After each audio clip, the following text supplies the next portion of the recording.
daleen ak jàmm ci seen bii di Makane bi TV Makane bi TV di leen indi ay information yu wér te wóor ca tàng-tàng ba di la wax ne kat nga daal di abonné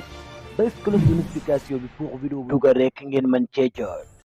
amati mbégteeg bànneex di ànd ak yéen seen bii di Makane bi TV way leen di abonné te ngeen di activer cloche de notification bi bu leen fàtte di aimer vidéo yi te di commentaire. mbokk yi ñu ñëw ak yéen si li nga xamante ni mooy li gàttalu xibaar ñu wax si ki nga xamante ni mooy Cheikh Bara Ndiaye.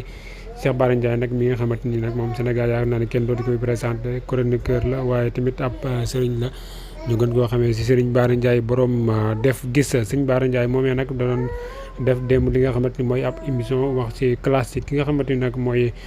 maître El Hadj Diouf dem nag ba di ko ne maanaam maître El Hadj Diouf moomee nag ki nga xamante ni mooy Adji Sarr moomee mi nga xamante ni maître El Hadj Diouf la jël def ko li nga xamante ni mooy avocat na xam ne jàppul si dara loo xamante ni daal lu dëgër la ndax na mel na ni daal ku jàpp ci loo xamante ni daal ab paaka boo xamante bu tàng jër la daal buy lakke la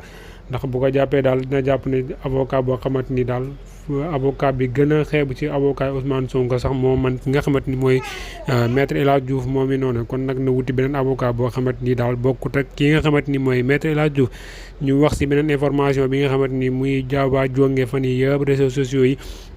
ñi nga xamante ni ñooy woowee seen bopp maanaam waa Pastef wala ñu koy woowee seen bopp patriote di classe ki nga xamante ni mooy Alaaji Assane Gueye bi nga xamante ni moo nekk foofee noonu nekk journaliste nekk foofu sa RFM di mu invité woon ki nga xamante ni mooy président Macky Sall ba léegi daal gis nañ réseaux sociaux yi daal booy daal ñu ngi koy jaaba jonge di ko classe daal di ko yàq lu mel ni xamee ne ko daal ki mag moo xamante ni daal mag mu ñàkk jom la waaye dem baal ba di ko daanaka di ko wax kàddu yoo xamante ni daal tegganiwul benn yoon moom Alaaji Assane Gueye moom nag à chaque fois bu toogee ci li nga xamante ni mooy kanu micro bi lu muy faral di wax nañ yar xale yi ndax xale yi tamit nag wax dëgg yàlla xale yi yara dugg lañ waaye xale yi tamit buñ nekk ci réseaux sociaux yi nu nekk lañ koy jëfandikoo boo xamante ni daal